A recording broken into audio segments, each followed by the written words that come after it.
Assalamualaikum warahmatullahi wabarakatuh. Murid-murid semua, apa khabar? Alhamdulillah, cikgu harap semuanya berada dalam keadaan yang sihat dan sentiasa berada di bawah lindungan Allah Subhanahu Wa Taala selalu. Baiklah, kita mulakan perjumpaan kita pada hari ini dengan bacaan doa, kemudian diikuti dengan lagu Negaraku dan juga lagu TKRS. Baiklah, untuk perjumpaan pada hari ini, cikgu nak ajar mengenai tajuk baharu. Apa dia tajuk baharu tu cikgu? Okay, semua tengok dekat slide dan cikgu paparkan. Hari ini kita nak belajar mengenai kebudayaan. Baiklah, untuk aktiviti kebudayaan, banyak aktiviti yang kita boleh lakukan. Seperti mendeklamasikan sajak, berpantun, bersyair, dikir barat dan sebagainya. Tetapi untuk perjumpaan pada hari ini, cikgu nak buat satu je aktiviti. Siapa tahu hari ini aktiviti apa cikgu nak buat? Ada siapa-siapa tahu? Tak ada, okey. Jom kita tengok satu video ini. Dengar dengar. 2-3 burung kenari. Apa hajat tuan hamba kemari? 2-3 kecil berlari. RM2 mana nak cari? Bukan kau lah. Ada jual loceng tak ada cakap 2-3 loceng bunyi. Saya mau beli 2 loceng. Kering kering kering kering. Saya ada pantun 3 kerat. Dengar dengar. 2-3 toyol bermain. Semua kepala botak licin.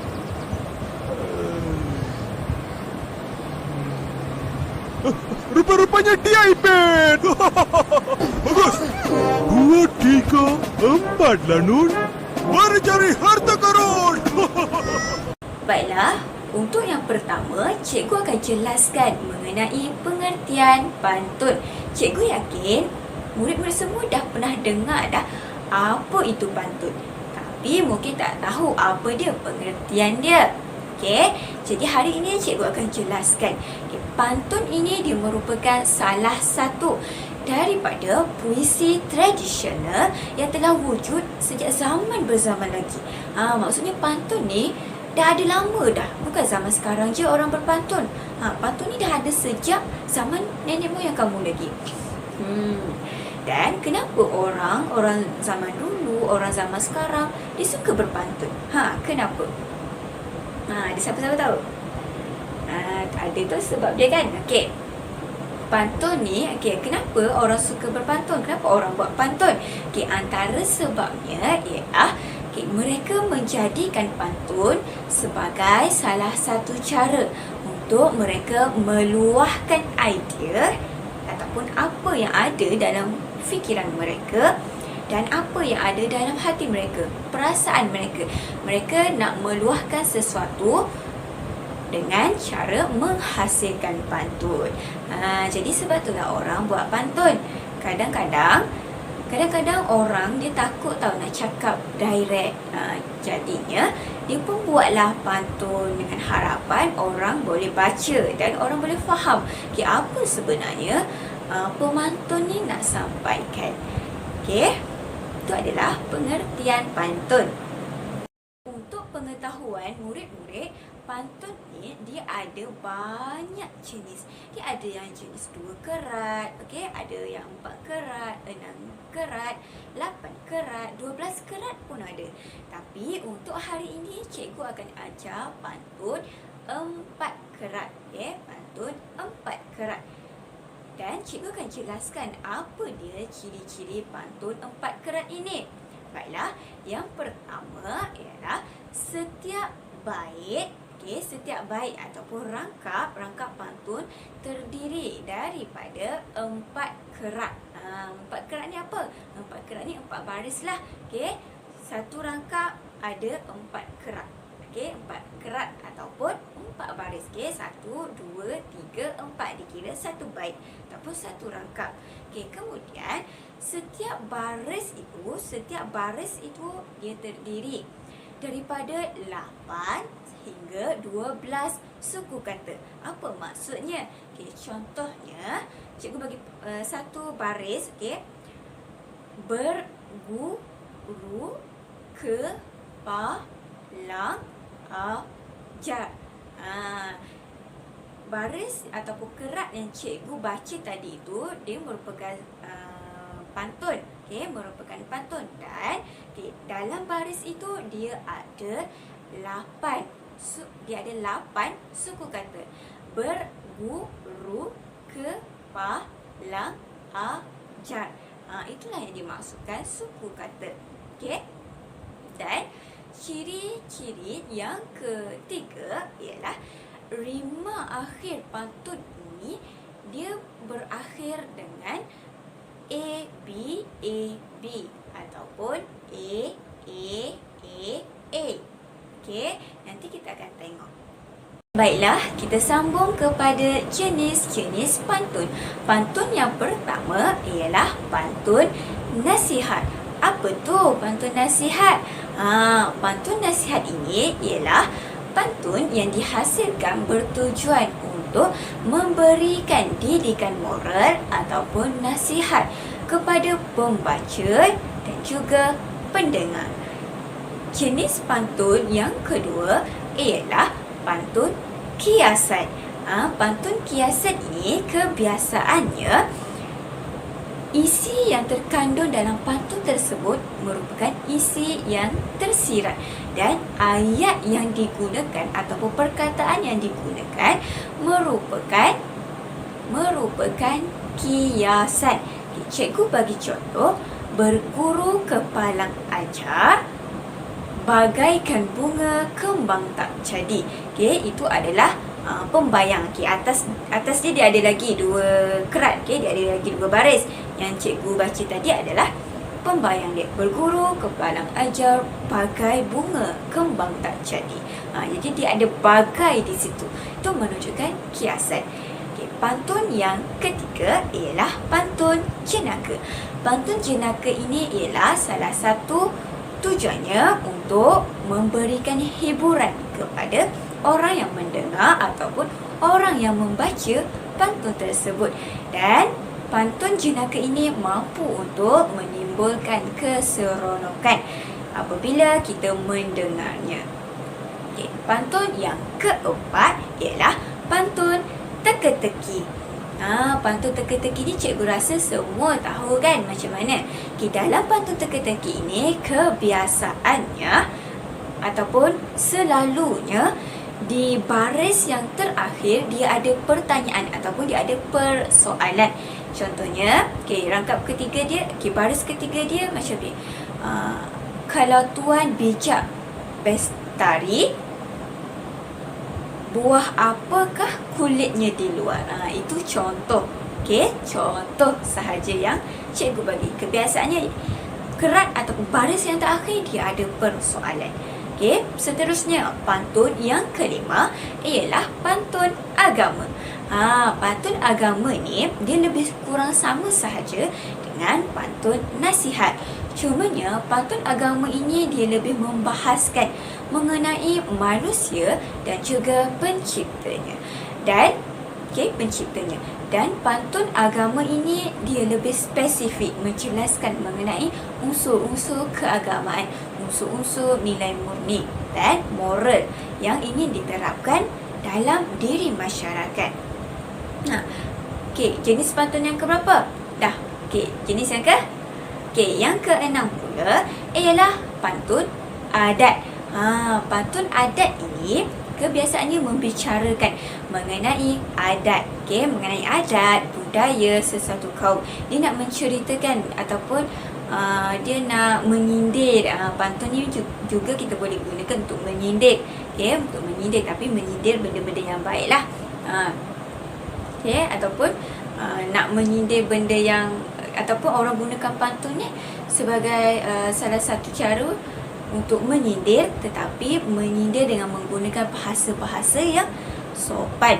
Okey, pantun adat ini kebiasaannya untuk membahaskan, untuk membincangkan mengenai adat ataupun budaya tertentu, okey, mengenai semua itulah, okey, mengenai adat, budaya, ataupun normalisasi kebiasaan apa yang sesuatu kaum, sesuatu masyarakat itu lakukan. Okey, pantun yang jenis pantun yang ketujuh ialah pantun dagang. Pantun dagang ini juga dikenali sebagai pantun nasib. Okey, kebiasaannya pantun dagang ataupun pantun nasib ini, okey, dia menceritakan mengenai perantau ataupun anak muda yang jauh dari keluarga, yang jauh dari kampung, jauh dari family. Okey, jadinya mereka pun menceritakan nasib mereka, kesedihan mereka melalui pantun dagang ataupun pantun nasihat, ataupun pantun nasib. Okay, dan jenis pantun yang terakhir ialah pantun, pantun apa? Iaitu pantun kepahlawanan. Dalam pantun kepahlawanan ini, menceritakan mengenai kewibawaan tokoh ataupun semangat juang, daya saing yang tinggi untuk memperjuangkan sesuatu perkara. Contohnya seperti Hang Tuah yang berjuang mempertahankan Melaka, ataupun menceritakan mengenai Hang Tuah yang taat setia kepada raja. Jadi itu ialah jenis-jenis pantun. Untuk aktiviti seterusnya, cikgu akan paparkan satu pantun. Pantun apa? Iaitu pantun nasihat. Tajuk pantun nasihat ini ialah duduk rumah. Jadi, mari kita tengok sama-sama video pantun duduk rumah ini. Apa yang nak disampaikan daripada pantun ini? Semua bagi tumpuan. Pantun nasihat duduk rumah. Terbang burung mencari makanan, penat dan lapar seharian. Jika anda orang beriman, duduklah di rumah, teguhkanlah keimanan. Pergi berjalan ke rumah Cik Norsia, anggun jelita, berbaju kebaya. Duduk di rumah, ikut perintah agar terhindar penyakit berbahaya. Indah sungguh ciptaan Tuhan, hidup tenteram, aman dan makmur. Janganlah degil menyerupai syaitan, nanti kelak meranalah badan. Cinta manusia berpada-pada, cinta ilahi berkekalan. Sayangi diri anda, sentiasa bersedekahlah pada yang memerlukan. Sakit melarat, penghapus dosa, ujian diberi menguji iman. Sabar dan doa pada yang esa, kembali kepadanya berbekalkan amalan. Semua dah tengok video pantun nasihat yang cikgu paparkan. Baiklah, agak-agak kamu lah. Pantun nasihat duduk rumah ni untuk siapa? Untuk kita semua. Sebab apa? Sebabnya sekarang ini musim pandemik, musim COVID-19. Kalau tengok kes setiap hari mencecah ribu-ribu, sehingga kan hari ini sahaja kes harian mencecah 15,000. Belum kita tengok lagi bilangan kematian. Hari-hari bilangan kematian semakin meningkat, sampai beratus-ratus. Dan sehingga kan hari ini bilangan kematian mencecah 7,000 lebih. Banyak kan? Takut. Jadi sebab itulah pantun nasihat ini dibuat untuk menasihati rakyat Malaysia supaya sentiasa duduk di rumah sekiranya tiada sebarang keperluan, tiada sebarang keperluan. Dan dalam pantun nasihat ini juga menasihati kita semua supaya memberikan ataupun menghulurkan, bersedekahlah kepada mereka yang memerlukan. Sebab apa? Sebab sekarang ini di musim pandemik, ramai yang terjejas. Yang terjejas dari segi kewangan, ekonomi, nak keluar bekerja pun tak boleh. Kan, lebih-lebih lagi kalau yang berniaga ataupun yang buat jualan tepi-tepi jalan, nak berniaga pun tak boleh sekarang ni. Jadi sebab itulah kita kalau ada rezeki lebih, kita bantu kawan-kawan ataupun jiran kita yang memerlukan. Mungkin sekarang ni kita dalam keadaan yang senang, tapi akan datang kita tak tahu kita macam mana, dan kita tak tahu bila pandemik ini akan berakhir. Jadi selagi mana kita ada rezeki, selagi mana kita ada kudrat, kita bantu golongan yang memerlukan. Boleh? Dan pantun nasihat ini juga dia ada sedikit sindiran lah, orang kata duduk rumah jangan ikut seperti perangai syaitan. Sebab apa? Sebab syaitan ni degil. Degil. Kita jangan degil. Okey, dan pantun ini juga menyuruh kita untuk sentiasa mematuhi perintah yang telah ditetapkan oleh pihak kerajaan. Baiklah. Untuk aktiviti seterusnya, cikgu nak kamu mendeklamasikan pantun. Tapi bukan pantun ni, cikgu akan bagi pantun yang lain. Okey? Untuk aktiviti seterusnya, tadi cikgu bagi tahu yang cikgu nak kamu mendeklamasikan pantun. Jadi kita akan buat aktiviti mendeklamasikan pantun secara berpasangan. Okey, cikgu minta kamu duduk secara berpasangan. Kamu ada 30 orang. Genaplah kiranya, dan bilangan lelaki dan perempuan juga adalah genap. Jadi perempuan pasangannya mesti perempuan dan lelaki pasangannya mesti lelaki. Okey? Dan duduk jarak-jarak. Okey, jarak-jarak. Okey, untuk setiap pasangan, cikgu akan bagi sehelai kertas A4. Okey, di mana atas kertas A4 ini ada pantun. Ada pantun, dan setiap kumpulan ataupun setiap pasangan akan mendapat pantun yang berbeza-beza. Dan kamu kena analisis balik. Pantun yang kamu dapat tu pantun jenis apa? Tadi cikgu dah terangkan. Kan? Ada banyak jenis pantun. Okay? Ada pantun nasihat, pantun adat, pantun agama, kepahlawanan, dagang dan sebagainya. Jadi nanti bila dapat pantun cikgu bagi tu, kamu analisis pantun tersebut. Okey? Dan untuk penilaian pada hari ini, cikgu akan nilai kamu, cikgu dan juga cikgu-cikgu lain akan nilai kamu daripada 3 aspek. Yang pertama ialah jenis pantun. Jenis pantun inilah yang cikgu minta kamu analisis tadi tu. Okey, sama ada pantun yang kamu dapat itu pantun nasihat ke ataupun pantun dagang, pantun agama. Jadi kamu analisis elok-elok, dan jika kamu berjaya menyatakan jenis pantun dengan betul, maka cikgu akan bagi markah dekat kamu, iaitu sebanyak 2 markah. Seterusnya, cikgu akan nilai kamu dari aspek kelancaran ataupun kelancaran dan juga kerjasama. Cikgu akan tengoklah sebutan kamu jelas ke tidak, ataupun tergagap-gagap ke. Kamu tak hafaz tak apa, yang penting kamu boleh sebut dengan baik, jelas. Boleh sebut dengan baik semampu kamulah, jelas, dan juga dengan menggunakan nada serta intonasi yang betul. Dan cikgu akan tengok jugalah dari segi kerjasama. Tengoklah sama ada kumpulan pasangan ni seorang je yang baca dari awal sampai akhir rangkap. Jadi di situ tak adalah untuk kerjasama, kuranglah markah dia ataupun tak ada terus. Di situ cikgu akan bagi 8 markah. Dan aspek yang ketiga ialah aspek gaya.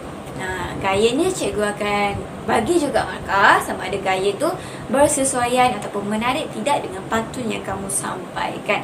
Untuk gaya akan ada 5 markah. Jadi aspek sebutan 2 markah, kelancaran dan kerjasama 8 markah, dan yang terakhir ialah gaya 5 markah. Jadi total markah kamu adalah sebanyak 15 markah. 15 nanti cikgu akan nilai kamu. Cikgu dan juga cikgu-cikgu tingkat kelas, kita akan bagi pasangan mana dengan cikgu Nazri, pasangan mana dengan cikgu Aiman. Okay, kita akan bagi nanti. Yang penting, okay, sekarang ni kamu dah boleh mula berlatih, boleh mula analisis dulu. Okay, pantun tu jenis apa, dan bincang gaya apa, nada intonasi macam mana nak buat. Okay, pastikan ada keseragaman dan kesesuaian. Baiklah, kita dah selesai melaksanakan ujian penilaian, iaitu mendeklamasikan pantun. Cikgu rasa sangat bangga dengan kamu semua. Sebab apa? Sebab kamu dapat mendeklamasikan pantun dengan sangat bagus.